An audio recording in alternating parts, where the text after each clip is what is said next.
Thank you very much, and welcome to this exciting panel, How to Upskill Our People in the Age of AI. We have an amazing panelist today with us. Do you know that all of the panelists here represent companies that are more than 100 years old each? So this is a very special panel that we get to hear from what traditional Japanese big corporations are now going through. With the arrival of AI today, I know everyone's going through transformation, but especially with these top Japanese companies. So I work at LinkedIn, and we have a lot of data of 1 billion business people globally. We know that our jobs are changing every day, even though we are not changing our jobs. That means each job globally, the skill sets needed to do one job is changing because of AI. At the same time, we also know from our research that only 32% of Japanese people use AI at work versus 75% of global average. I know that Japanese people are using a lot of AI personally, but maybe not at work. We'd love to hear insights into what's going on. Here, the objective of this panel to understand what Japanese leading companies are doing today to upskill their people and to give you, to every one of you in the audience, to get some hints how to upskill your people in the age of AI. So with this great panelist, I'd like to start asking a question to each of them. How are your organizations currently addressing the need for upskilling in the age of AI? Could you share some specific initiatives or programs that have been successful? Could we start with you, Kinoshita-san? Hi, everyone. So I joined the Panasonic 3 months ago, so I'm still new, right, to the organization. So I'm in the honeymoon period. And I spent like 5.5 years in Mercari, so I'm more familiar with Mercari maybe. But I was positively surprised when I joined Panasonic. Panasonic is very serious about AI, and also AI's utilization. And here is a quick history. 7 years ago, Higuchi Yasu-san, right? So he rejoined Panasonic, and then he drives the modernization of the business. So he is the one who insisted to install ChatGPT when released, right? So Panasonic Group installed ChatGPT last year, February, which is actually much earlier than others, right? So Panasonic Connect is one of the group companies, right. Panasonic Holdings, yes. Exactly, and he insisted to install for everyone. Yeah, so that's not just only his subsidiary. Okay. Yeah, so his influence is really huge. Second one is, Yoki Matsuoka-san. So she's ex-Google, yes. And she's quite famous for the Internet Silicon of Valley, Things, yes. And also like a HomeX. And so she joined Panasonic 5 years ago, and she's currently in charge of the AI areas. In the around research and development. So actually, you see the many AI-powered appliances. For example, AI camera refrigerator or like AI home laundry machine, right? Those things are really many already released. So there are many, and also IoT related, like lightings, also connected to the internet, also AI. So I was fascinated by that. So she is kind of like leading like a new venture for the Panasonic and like creating an AI agent for the business. So that's quite fascinating. And then 3 years ago, Panasonic acquired Blue Yonder, investing $8 billion US. Huge, right? Huge. Massive acquisition. And then that's a SaaS for the supply chain software. So which is really platform for many retailership business as well as manufacturing business. And then of course, that SaaS business is powered by AI. Right? So, and we are discussing lots of similarity of the Blue Yonder AI and also like a Yoki's AI, quite similar in terms of architecture. So that was also fascinating.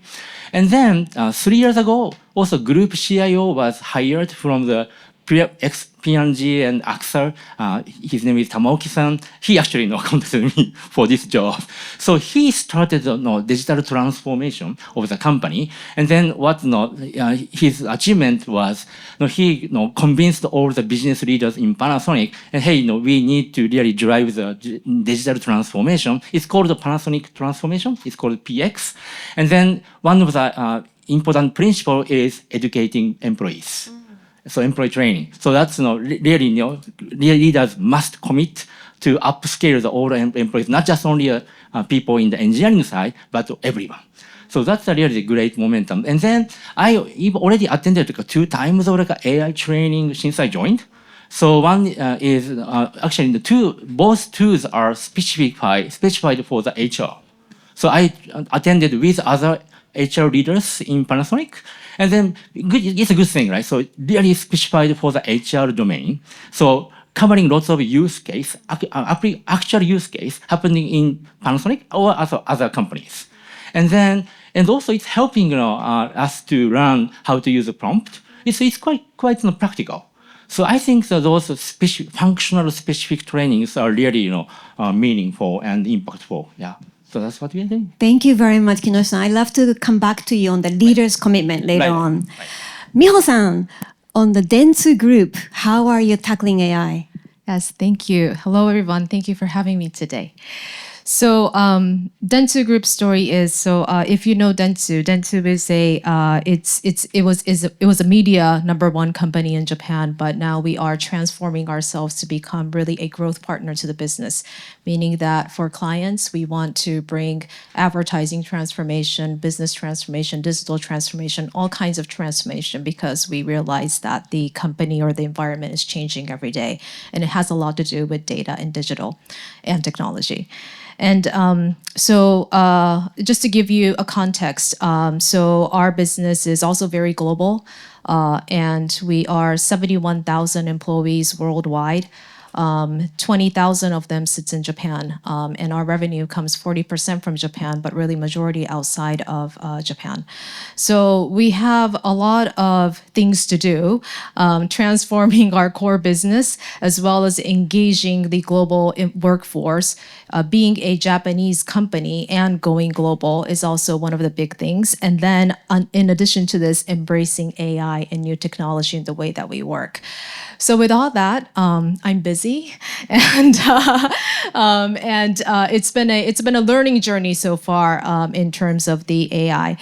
I will say that, again, it's a learning journey, so I'll give you some of my observations. So, thankfully, because our business runs a lot on data already, what I'm finding is that AI really is a democratization tool, meaning that it's not, the typical HR runs training and we give you the skills, but it's really more of, innovation and creativity can come from anywhere. And so one of the steps that we had to quickly do was that, knowing that our people will use AI, what would be our AI guidelines and also our AI principles, so that people are using it and representing Dentsu using AI in the right way. We've seen the embracement in 2 areas. One is enhancing our services, and then the other is our internal efficiency in the way that we work. And then for the enhancing our products, there's a press release recently that, for example, copywriting. In advertising, copywriting, we all used to think that that's something that human brains, you come up with your creativity, but now we have a tool that is based on AI, and also we've had it, we've educated the tool with the way that we process our thinking when we create copywriting in Dentsu. And so now that anyone can use that tool to come up with, some ideas. So it brings efficiency, but I will say that in one of our principles is that, in what we say in AI for growth is that AI is a new team member. So it's not the decision maker. And we still believe that there is a very important part that human creativity plays into this. But again, with that efficiency and facilitation and giving new ideas, that's where we want to embrace AI more. Yeah. So I'll stop talking there. Amazing. Thank you so much. It's very interesting to hear how creativity is also amplified with the power of AI. I'd like to come back to you with the culture and ethical implications in your AI development. Barnham-san, could you please let us know about Daiichi Holdings? Sure. So the other night I was returning home from the office. Our office is near Hibiya Park, and I was walking through Hibiya Park, and I heard this strange whirring sound, and it's quite quiet in the middle of Hibiya Park at night, and I was wondering what this was, and I looked over and I saw this object flickering in the distance, and I went closer, and I noticed that it was an automated lawnmower, and I thought that's quite curious, and as I looked more closer at it, because I used to be a gardener when I was a student, of course, and I wondered something, and the thing I wondered was, how could it just cut the grass by itself? What did it do with the cuttings? Because if you cut the grass and you don't collect the cuttings in the back and chuck them out, the grass will die below it. And then the thought occurred to me, what happens is it cuts the grass every night. So the clippings are very, very small. So you can just leave it on top of the grass and it won't kill it. And so I thought, wow, this is fantastic. These gardeners or whoever takes care of Hibiya Park, some government person, has reimagined something as simple as cutting grass and has changed the way that patch of grass in Hibiya Park is now cut. And I was reflecting on us, and our building has overlooked Hibiya Park since 1936, when it was bought. And in 1936, when we built that building, we built a business premised on an order, safety, results culture, which has been fantastic, and it's served us really well. We're in 10 markets. We're one of Japan's largest life insurers, and we have enjoyed an incredibly fantastic business. However, now that is changing, and demographics are shrinking our customer base. Demographics are shrinking the talent that we can hire. And so we come to AI and how we interact and use AI and teach the skills to our staff so that they can reimagine that order, safety, results culture in much of the similar way to which some gardener reimagined something as simple as cutting grass. And the key to our culture is to build a learning culture. And that learning culture is about constant experimentation. It is about removing the word failure from the vocabulary, redefining what failure means. And we've done this through launching something called the Innovation Fund. And we can give out funding to anyone in our organization across all of our 10 markets if they have an idea and they want to try it. We have a seed fund, and then we have a more mature fund. And this builds the learning culture and encourages the test and learn culture towards testing new AI technology. We've also launched, in partnership, you owe me one, with our Microsoft partners, an AI sandbox where any of our staff can come and experiment with AI in a safe manner. They know the data won't go outside of the organization. It will train a model, but the model will be within our control. And we've seen tremendously strong feedback on this, where people have been able to use these tools, which are very easy to use. And then finally, we've launched a learning community.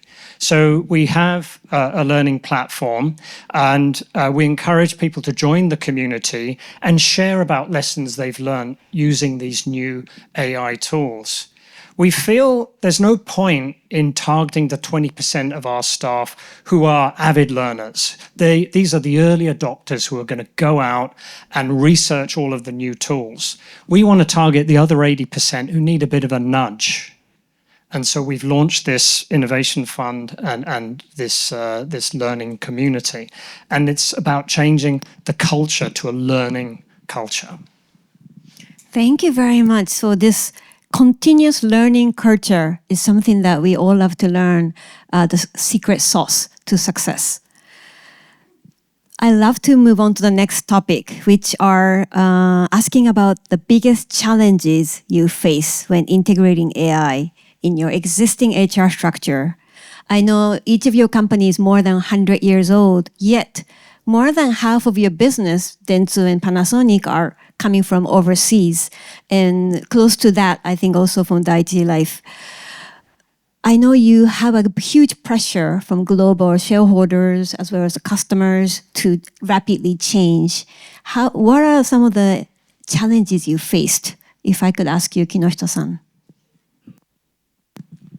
Right. Maybe let me say two things, right? The first is, don't forget the big picture, right? And don't forget why we are doing it. Because AI is a tool, right? We have to achieve something like a business goals or creating a new business model or creating a new customer experience or employee experience. So those are the starting point of whole things. And then how we can leverage AI as a tool, right? To succeed, to achieve the goal. So that's many Japanese people tend to do what they are told. So, okay, must take training. Okay, I take training. And then why you take training and how you like to utilize those training to your daily work. That's sometimes missing. It's kind of it's easy to end up just like a compliance training. So it's quite dangerous. And it's good to have a 100% completion rate of training, but are you sure it's really impactful or not, right? So that's a bit tricky. So we really need to stick with the big picture and always emphasize why. And second thing is the generation gap. That's what I'm seeing last 3 months since I joined. 50% of the employees in Japan of Panasonic is over 50 years old. Yeah, and then which is not small number because in Japan there are 80,000 employees in Japan. So, and then because of the generation, and of course, when we drive, those, like AI, related initiatives, we would like to have more use case, right? Like early success. And of course, who are most excited? Of course, young guys, right? And then, okay, how we can enable those young guys, and then that's I think business leaders need to do. And then the middle management, people usually over maybe around 50 years old age, they're a bit embarrassed in between, right? So I think it's important to create like a event or momentum, like using like hackathon type of approach, or like a project contest, or like a demo day. Those things quite young employees are really excited and they are really eager to create something to make an impact to the business. I think business leaders need to really support those things. So that's kind of how we overcome those generations. I think that's one of the challenges I'm seeing. Thank you. So there's a generation gap and also the differentiation of regular trainings versus AI training from the big picture. What are you trying to achieve is a challenge you faced and how you're overcoming. Thank you. Would you like to share your stories, Miho-san? Yes. So I agree to everything said. And what I would add on is I think the observation is that there are a group of people who are embracing AI on their own. And then there are a group of people who are, rather slower users. And so I like that word nudge, that, we realize that there are people in the organization that needs nudge. So again, this is all testing. I am learning as I'm going, but I think there are two sides of this, which is one, empowerment. So we also do have a AI community, a learning community, which is tied together 7,000 people globally. This is where technology and AI does great because it brings everyone together. So that's one. And then the two is we recently did a executive leaders AI training session. And this is all about just knowing what you don't know. And so start using it and, see what it does for you. So now that, when the leaders embrace it and they can talk about it, then, it starts to get cascaded down into the organization. So we're trying two things of empowering people, but also, coming more from like a top-down or like a leader initiative, I think, and leaders role modeling this so that we scale. Yep. Great. So your approach also entail the grassroots, like community building, and also from the leadership engagement. Yeah. And sorry, can I just add one more thing? On the culture part of Japan, I remember what I wanted to say. There is a culture in Japanese companies, I find, that, putting a lot of work and effort into something and making it perfect is a value. So this embracing AI and, you know, in a way shortcutting it doesn't come that instinctively natural to some people. And you know, if you can't imagine it, you won't be using it. So I think that's where the nudge needs to happen. That there's a very strong culture of, you know, you get things done and putting a lot of time and effort, and that itself is a beautiful thing. But you know, there are, I think, you know, we just want to embrace, you know, better, newer ideas, newer way of working. I think that's a critical leadership skill that we would need going forward. Thank you. Can I just add something to what Tanimoto-san was saying? I think that this concept of the culture is sometimes very difficult to change, especially when you're in an exceptionally non-diverse environment. And so making efforts to diversify that environment, and that doesn't just mean gender diversity, that can also mean personality diversity, and bringing in more individuals who raise questions, who sometimes are accused of disturbing the harmony of a very traditional organization such as the one I belong to, brings very useful insights that we wouldn't have thought of before. And then the other point is leadership from the top and describing what success now looks like, and describing that, going back to the point of perfectionism, that it's okay not to be perfectionist. It's okay to try something, and we're just going to spend a small amount of money on it. And if it doesn't achieve what you were hoping it to, it's fine. Just put it aside and try something else. And that coming from the top, our CEO of our domestic business has said that clearly about the concept of failure to provide that nudge.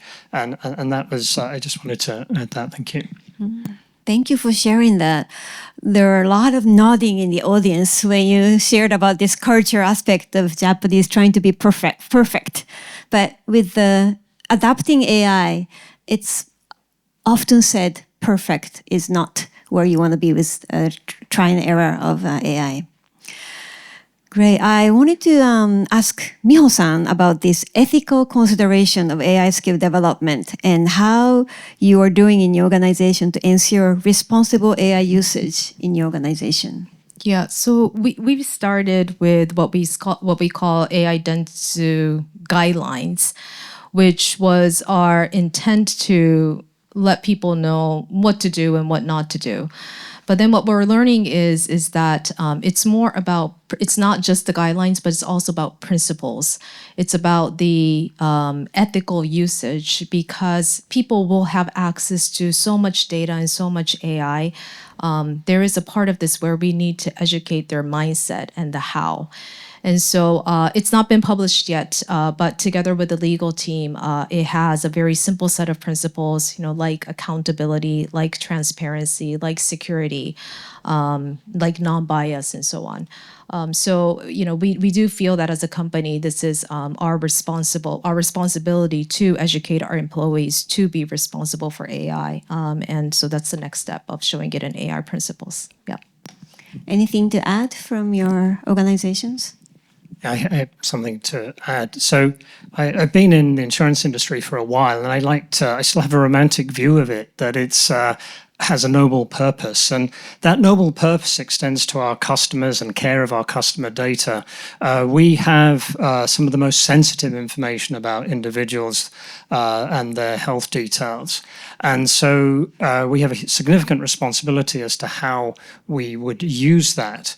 And we now have tools that enable us even quicker to tell how healthy a person is and what are the percentages of when they may die. That's the business that we're in, be it a bit morbid. And therefore, we have an ability, if we were to be immensely efficient, to eliminate whole cohorts who could have access to our products. And so we're taking ethics exceptionally seriously by establishing an ethics committee, not just an ethics committee committee full of tech people, but an ethics committee with individuals with a humanities background, with an ethics background, with a societal background that can advise us. And we are now looking at how we incentivize and compensate our staff who have responsibility for models so that they're building these thoughts into the models as we are creating them. I can't say we're anywhere near solving for this because at the moment, we don't know fully the potential of what we're dealing with. However, we are putting a significant amount of effort into it. Thank you. Kinoshita-san? So Panasonic also has a good principle. So it's called human-centered responsible AI. It's very easy to remember. So first one is for humans. All AI should be good for the human, right? And second one is by humans, which is AI should not dictate the people, right? And then the last one is with humans, and with humans is a bit like a teammates concept. So AI may be wrong, right? And then we should give a feedback.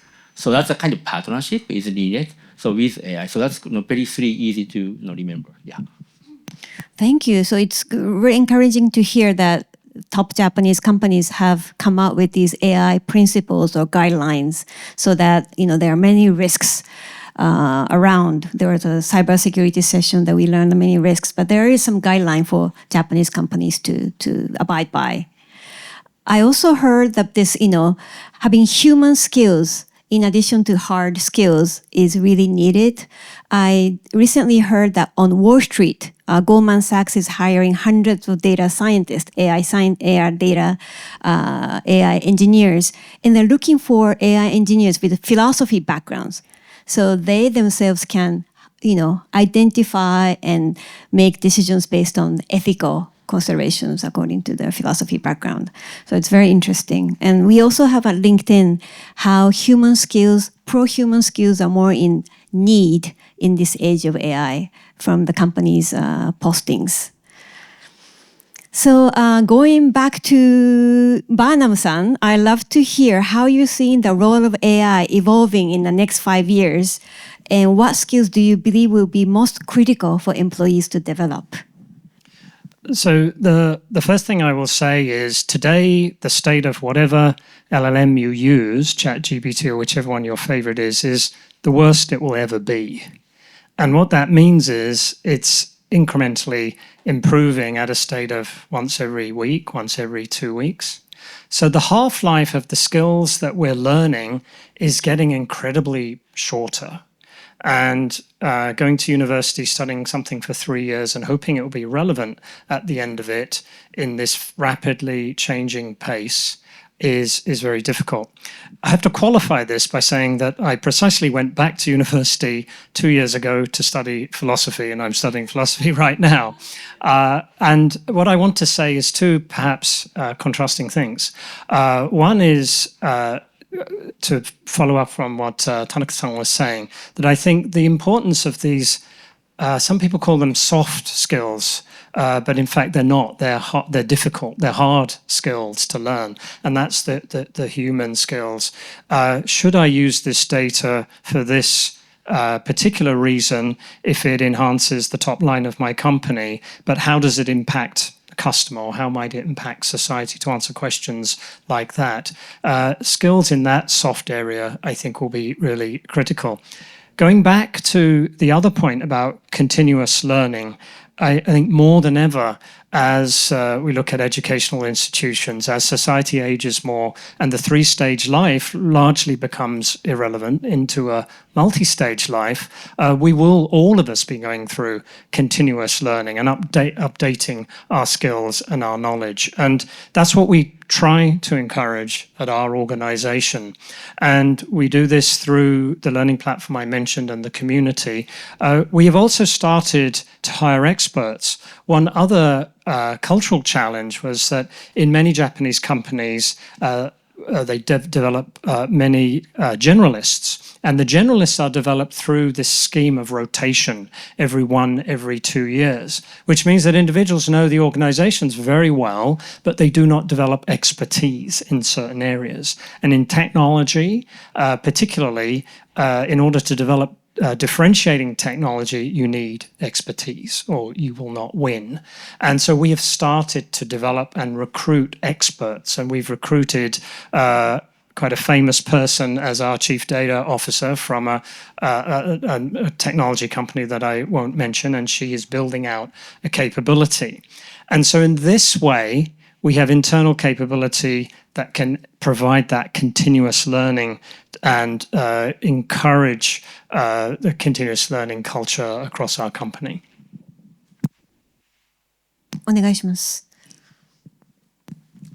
Yeah, I think no, back to the point I made, don't forget the big picture, right? So I think that designing experience, this is a skill, right? Required for everyone. I think that this one will be more important in the age of AI. So that's my view. And here is an example, right? So why we need AI? Because we would like to improve something, right? And then, yeah, I can see lots of use cases for more efficiency. That's the most important. But at the same time, how we can create really great experience that makes business competitive, right? Not just only cost advantage, right? And then, so creating experience, is really important, and that also applies to the employee experience as well. And then, for example, like Panasonic introduced an AI agent for the new graduate recruiting. And why we are doing that? Because hiring 1,500 students every year, right? You can imagine how many applicants, right, every year. And then recruiters cannot handle everyone, but we would like to create good candidate experience, right? And what's the pain point of students is now is good things, right? Now is job based, right? So a student can choose job what they want, so job based, and it's also creating pain points. There are more than 120 jobs in Panasonic Group as an entire. And then it's hard to choose which jobs are relevant to me and my career interest or my background.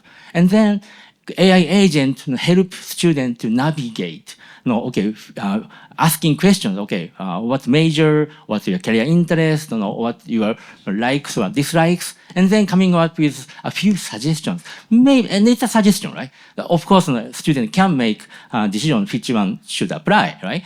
But it's helping because recruiters cannot do everybody, right? Cannot do for everyone. So that's how AI can create the good candidate experience. And actually, because of doing that, we also created the image of Panasonic is really doing advanced things in the AI space, which is really favorite among tech students. So that last year, Panasonic group popular ranking among tech students went up to top 5 in Japan. Great. So that was one of the case, I think, really successful use case. But it's starting with designing experience. So that's, I think, become more important than before. Thank you. So there is a huge transformation happening in the field of HR today, from lifetime employment, membership-based employment to job-based or skill-based employment. And with that, I think more adoption of AI and placement of people will be flexible and adaptable. And as Barnham-san said, I think the skills needed are also changing every year. Upstairs, there's a session about AI, and Shane Gu mentioned that with the current development of LLM, in 2 years, you never know what it will achieve. So what I think the engineers or the data science needs to do is keep updating their knowledge, and with the growth mindset, this continuous learning culture is ever so important in organization to keep up. And I know that you mentioned about continuous learning culture building. Anything you want to add about this culture building, Miho-san? Yes, so culture is actually one of our most important insight that we think we're learning from this AI skilling journey. And, you know, I'm a strong believer that culture is people's behaviors. People's behaviors come from people's mindsets. So it's about, again, how do we influence that mindset so that people are willing to learn more and try new things more? And I think it needs to be tactical things that we are showing, like the examples that were mentioned. But what we're talking about is starting from, this is the time that we create our vision for Dentsu on the way we work. And then in the way we work, there will be a component in there about the growth mindset, as you said, and then embracing new ways of working. We also have launched new leadership values, and then in that values, we will state in there that it's about how efficient and how productive and how innovative you are in the ways that you are producing your work. And I think from an HR perspective, this needs to go into some of the core HR processes. So putting it into the KPIs or the objectives of each of the function leaders. And so that, we start setting a very strong message out into the organization to let the organization know that this is important. So, again, I think these are more of the top-down process kind of initiatives, but then it's also a combination of, as I said, it's empowering the culture of innovation. Creativity can come from anywhere. We want people to try new things and just being open to it. So I think it's two sides that we need to do to build a culture. Great. I know leaders here will be so interested to hear how you measure your investment, ROI. How do you keep track of KPIs or, ROI of your upskilling initiatives? Kinoshi-san, you mentioned about taking accountability of the leaders. Right. How do you do that? Of course, it's tough, right, to measure ROI of the AI investment and also AI training. But we can also measure some of the, we can have a quantity measure, right? Not just only qualitative.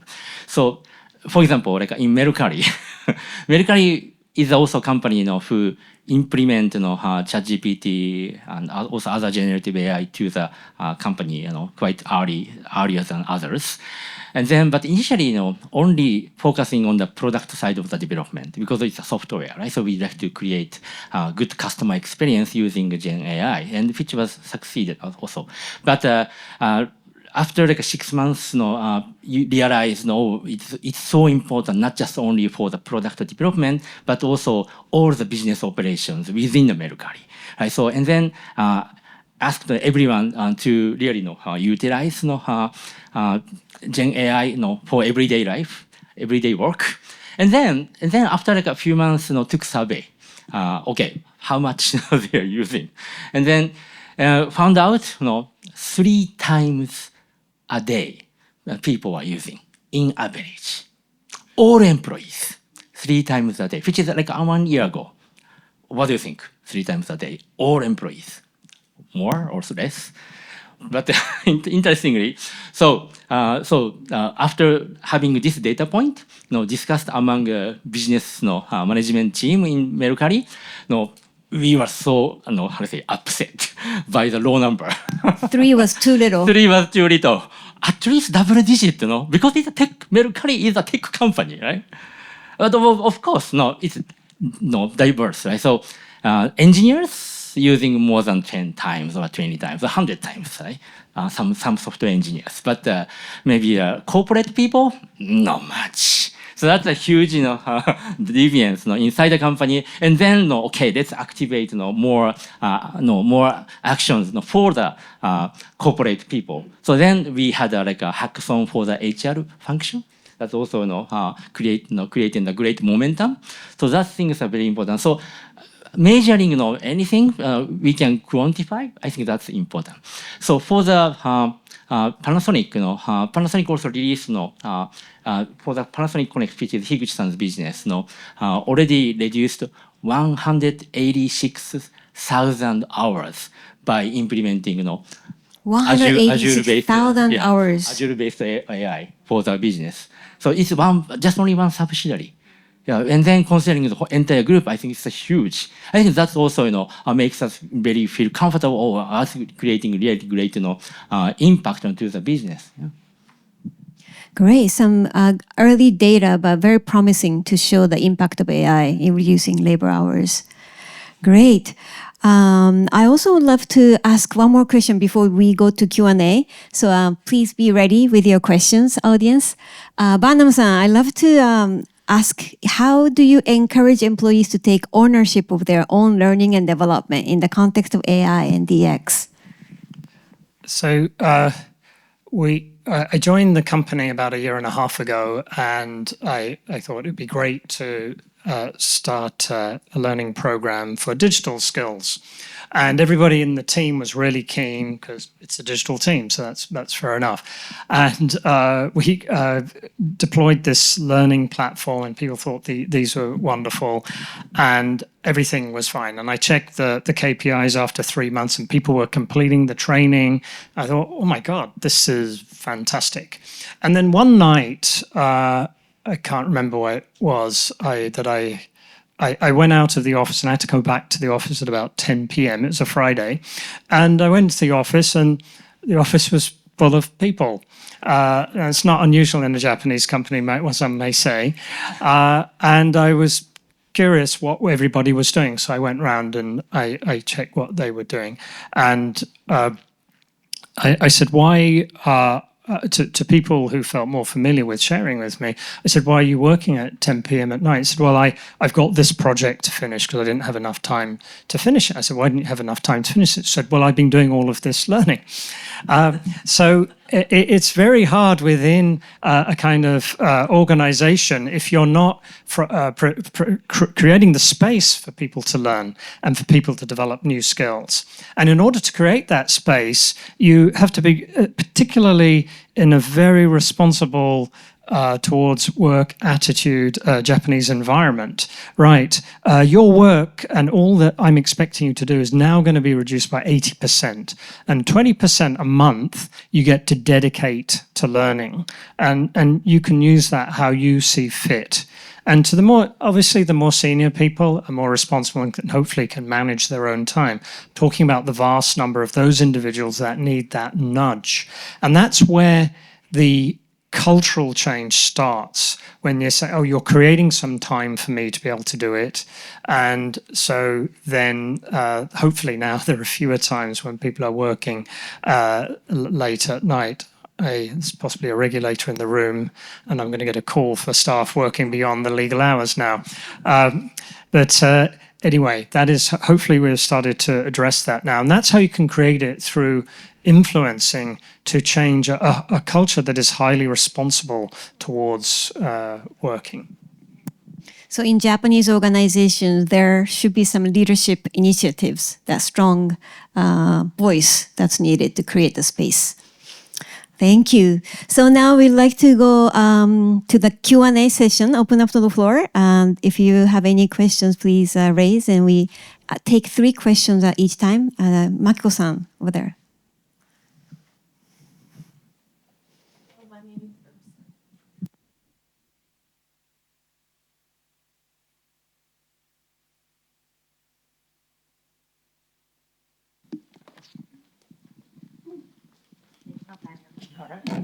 Is that okay?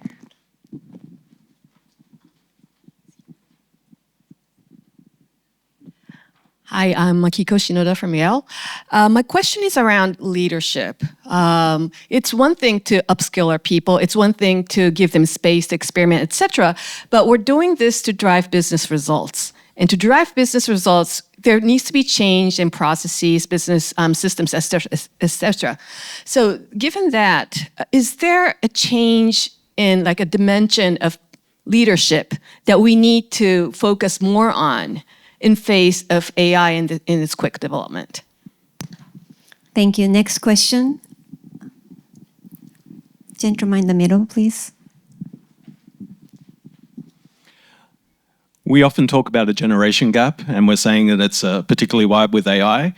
Ironically, AI actually gives older people an advantage because they know how to ask the right questions and assess the answers. So is this gap driven to learning, experiential learning, or is there some sort of statistical basis for that gap?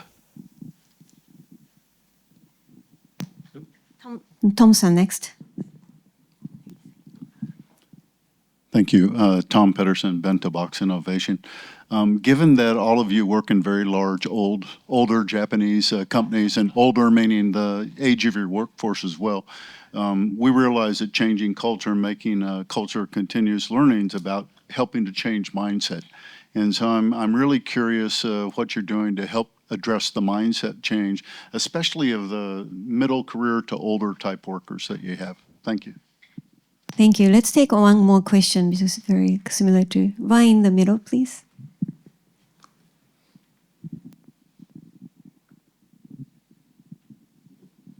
So I'm Hannah Enriquez from GLOBIS University. So basically your strategy for AI is actually to use it as an ally, like use it to upskill your people.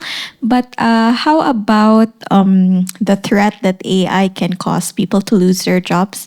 So in your 100-year company as HR people, have you ever laid off people due to AI? And do you ever see that you will lay off people due to AI, adaptation of AI?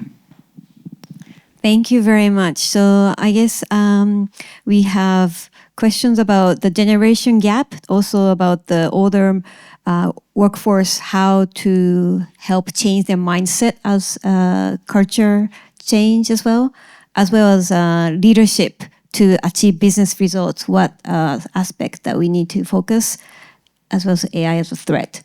Would you like to tackle with the leaders? Yeah, okay. leadership. So I think the leadership really is important to know how to drive the AI initiatives across the companies. So what Panasonic went through last year. Panasonic has 7 business units, which is one business is really huge, as you know. And then the challenge was each business playing a bit silo, right? And then and if we keep doing so, there is no scale merit. So and then the business leaders got off-site meeting 2 days, discussed very aggressively, openly, and then end up conclude, hey, we should create one data platform. So that was a huge one step as a company. And then the other thing is, of course, because of the silo, each business try to customize as much as possible for their own business or customers, right? So and then it's also cannot install like all the global SaaS or any AI tools. We cannot install if all businesses has a customized processes, right?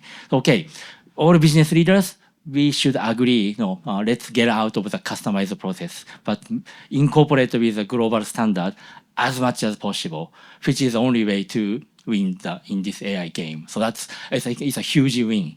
Yeah, I think, and also it's a good starting point. Still working on, yeah, but I think that's important. So creating the data platform is always important, right? With clean data. And for example, like in the HR space, US, Panasonic North America has 20,000 employees, and all people are under the workday.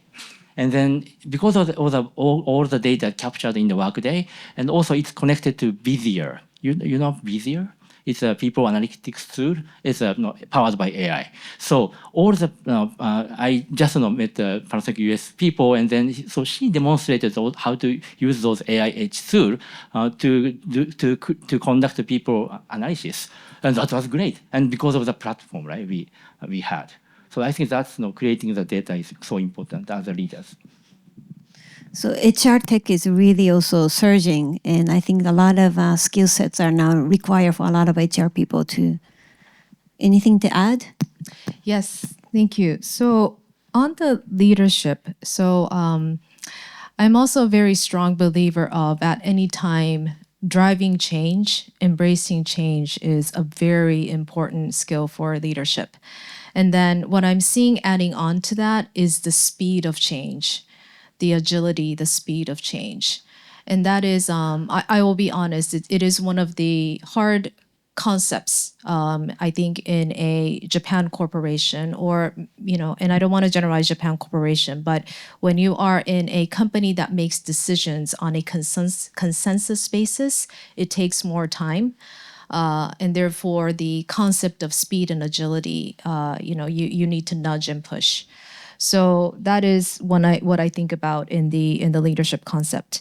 And then on the generation gap, so Dentsu started something called AI Masters, AI Facilitators, AI Certification, so that we are having these evangelists, so to speak, in the business, which is, many generation of people. So generations from, next generation or older generation. So that's helped in scaling, I think. And I think this is something that we can do more of. And then also, being a global company, we're bringing together our data. We have brought together our data and tech function together as one global team. And therefore, with that, we're trying to leverage really the Japan and international intelligence when we think about driving AI and technology more. So those would be my add-ons. Yep. Great. Steven-san. Yeah, just on the leadership point, it would be trite to say bold leadership is required, obviously. Bold leadership, touching on some of the things that Tanimoto-san was saying. So we are rolling out a CXO structure, which once we start to balance that against our consensus-based leadership, starts to create a bit of friction. But that CXO structure, and I'm the company's first CIO, means that there's a single point of person who is responsible for a particular function, which is quite different. That enables us to move quickly and with speed. The other point is, how can I put it, career ownership. So individuals in large Japanese traditional corporations have relied on HR, and HR tells them where to go and what job they'll be doing. And once you move from what is it? Lifetime employment. Lifetime employment, and based on seniority to based on your compensation based on performance, you then need to take your ownership of your own career. And this requires significant leadership, which we've just started to roll these concepts out, starting with our executives. And you start it from the top and teach people how to build their own career plans so that they don't participate any longer in a job rotation. And there is almost a single person where the buck stops. And in that way, corporations can move much faster to react to an age of AI. Any comments regarding AI as a threat? How do you see that? Yeah, I think that's a good question. But I also saw the similar things already happened in the past. For example, like manufacturing capability shifted to the Asia, or same thing already happened, right? And then other thing is robotics. Many robotics also impacted lots of the workforce in the operation side as well. So those things already like a company went through. That's why people kind of gotta understand. But the challenge here is more like an aging population. Next 5 to 10 years, many people will leave from the workplace because of the age, and then really need to overcome the shift to the more younger generation. So how to overcome the transfer the technologies and also many mastery to the younger generation, I think really tough. So that's why I think people are more positive about the AI helping that transition. Yeah. Rather than 50% of your workforce is over 50 years old. Yeah. That's going to be a very big shift happening in the next 10 years. Exactly. Yeah. Mio-san, どうぞ. Yeah, so I think it's a great question too. And so one of my favorite quotes, you may have heard this before, AI will not replace humans, but humans with AI skills will replace humans without AI skills. So it's about equipping people, and then I'm also learning that this is also about shifting humans' work to what matters most, and where we can bring the most impact. So I don't think it necessarily means it's a threat to a job, but it's a mindset shift of, what is your add value into the job, into the profession that you do. And that relates very well into the shift that Japan is, overall as a trend, we're moving towards this job skill, as it was mentioned before, that what is the profession, what is your add value, and that's how you build your career. And ultimately, I'm also a believer that, age doesn't matter at the end of the day. So, we do have a issue with the aging society, but at the end of the day, if you're have skills and you're producing skills, you're performing, you can be at any age. That's, I think, the power of diversity. So, I see that in the near to long term, I think, it'll be a shift of how we think about jobs. And I would encourage everyone to think about what is your add value and how you embrace technology so that you can enhance that add value. Love that, how skills are the new currency now. It doesn't matter how old you are, what values you add. For closing, I love each of you to give advice to the leaders here, how they can upskill their people in the age of AI. Barnham-san, if you can start.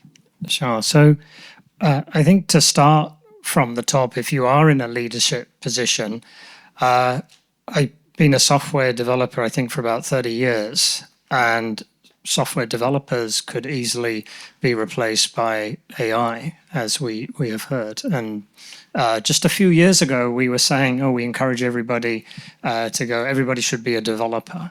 And suddenly that should flip on it. So we would say that there are no more blacksmiths left, and that was an obvious example. But to say that software developers may be replaced is quite dramatic. And so set the tone from the top in terms of how you're retraining yourselves if you are responsible for others, and you are constantly learning yourselves and pushing yourself, and that sets the tone for other people, and the junior people in your teams will start to mimic that leadership. Kinoshita-san. Yeah, I really think the AI thing is exciting, and then to make that happen, the collaboration of the leaders and also employees, right? So involvement are really important, and I personally really excited to see the young guys really excited and passionate to do things, to create a use case, and that's sometimes even me really surprised more than I initially expected. For example, in the Mercari, we got a first HR hackathon with AI, and then the most winning project was goal setting, AI-enabled goal setting, and which means Mercari has a strong values, which is go bold, all for one, be a pro, and then a go bold, right? So AI suggesting your goal is it's not go bold. You should make even more go bold actions for your objectives, or considering your job or considering your grade, you should be more stretching, to unlimit your potential. So AI can challenge yourself with using specific term and also value terminologies. And I think that's I would like to do every day for the particular employees, but I cannot cover all employees, right? So which is great. Oh wow, AI can help enable our employees to unlock their potentials. So I think those things are really exciting me the most, and we'd like to have more of those cases. Thank you. Thank you. Miho-san. Yeah, my last message would be just let's be curious and let's all start using it. And I find that leaders who role model goes a long way. And I admit I'm still in my self-learning phase of how to put a good prompt in, and learning those skills of how to make it efficient. But I think this is all about being curious and willing to unlearn. So yes, that would be my Great. Let's give applause to these great panelists. Thank you very much.